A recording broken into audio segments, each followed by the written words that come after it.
Hello' everyone, মোৰ নতুন এটা ভিডিঅ'ত আপোনালোকক স্বাগতম জনাইছোঁ আৰু ইউভি ব্লগছতো আপোনালোকক স্বাগতম জনাইছোঁ। বন্ধুসকল, ৰাতিপুৱা উঠিয়ে আগতে গৰম পানীত অলপ চাউল তিয়াই ল'লোঁ। কিয় তিয়াই ল'লোঁ? চিৰাগৰ পাপাৰ আবদাৰ, আজি বোলে চাউলৰ গুড়াৰ চিলা খাব আৰু তেওঁ আগতে কোৱা নাছিলে, নহ'লে মই ৰাতিয়েই চাউল অলপ তিয়াই থ'লোঁ আৰু যি কি নহওক গৰম পানী দি তিয়াই কৰি ধুনীয়াকৈ মিক্সিত পিচি কৰি ল'লোঁ। আৰু যিহেতু ভেজিটেবলৰ চিলা বনাম, তাৰ কাৰণে গাজৰ বিট অলপ ৰুকি লৈছোঁ, তাতে পিঁয়াজ অলপ কুটি কৰি দি দিলোঁ আৰু জলকীয়াটো দিয়া নাছিলোঁ। জলকীয়াটো মানে মিক্স কৰি দিলে গোটেইখিনি জ্বলা হোৱাৰ পিছত চিৰাগে অলপ দিগদাৰো পায়। আৰু আপোনালোকে জলকীয়াও কুটি দিব আৰু বেলেগ ভেজিটেবলো দিব পাৰে। মই অকল বিট আৰু গাজৰহে দিছোঁ। আৰু বন্ধুসকল, খুব ধুনীয়াকৈ বেটাৰটো গুলি কৰি লৈ, যিহেতু অলপ ডাঠ হৈছিলে, মই অলপ পানী মিক্স কৰি দিছোঁ যাতে অকণ পাতলা হয়।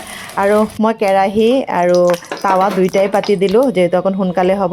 লুচি আৰু মালপোৱা ভজা লোহাৰ কেৰাহীটো পাতি দিলোঁ, আৰু লোহাৰ কেৰাহীত কিন্তু এনেকুৱা চিল্লাবোৰ খুব ধুনীয়া হয়। আৰু তেল অলপ লগাই কৰি লৈ ধুনীয়াকৈ চিল্লাখিনি পানী পিঠাৰ নিচিনা বনাই ল'লোঁ। আৰু বন্ধুসকল, সেইটো এটা ধোচাও বুলি ক'ব পাৰে, পিঠাগুড়িৰ ধোচা।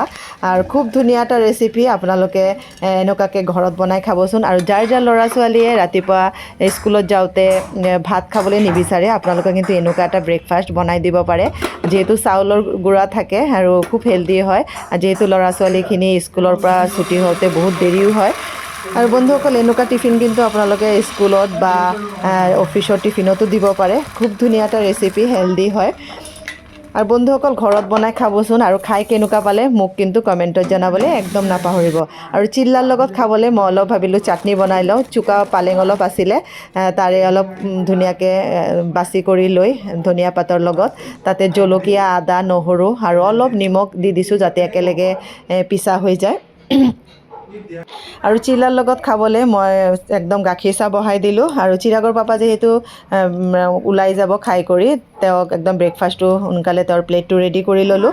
আৰু বন্ধুসকল, তেওঁ যিহেতু চিল্লাটো অলপ চব্জি তৰকাৰী এনেকুৱা জাতীয় বস্তুৰ লগত খাই ভাল পায়, যোৱাকালি মই বনোৱা অলপ দুপৰীয়া মাটি দাইলৰ তৰকা অলপ আছিলে, আৰু ৰাতি ডিনাৰত বনাইছিলোঁ চিকেন, অলপ আছিলে, এইখিনি উলিয়াই কৰি ল'লোঁ। আৰু লগতে মোৰ চাটনিও ৰেডি হৈ গ'ল। এতিয়া প্লেটটো সজাই কৰি লওঁ।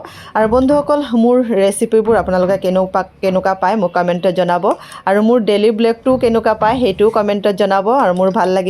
আৰু আজি প্ৰথমৰ পৰা শেষলৈকে মোৰ ভিডিঅ'টো চোৱাৰ কাৰণে সকলোকে ধন্যবাদ। আৰু প্ৰথমৰ পৰা শেষলৈকে ভিডিঅ'টো চাই কৰি মোক কিন্তু ধুনীয়া এটা কমেণ্ট কৰিব, যাতে মোৰ ভাল লাগে। আৰু বন্ধুসকল, মই একদম প্লেটটো ৰেডি কৰি ল'লোঁ, আৰু আজিৰ ভিডিঅ'টো ইয়াতে শেষ কৰিলোঁ। ভাল লাগিলে লাইক এটা দিব। আজিলৈ আহিছোঁ, বাই বাই। বঢ়িয়া।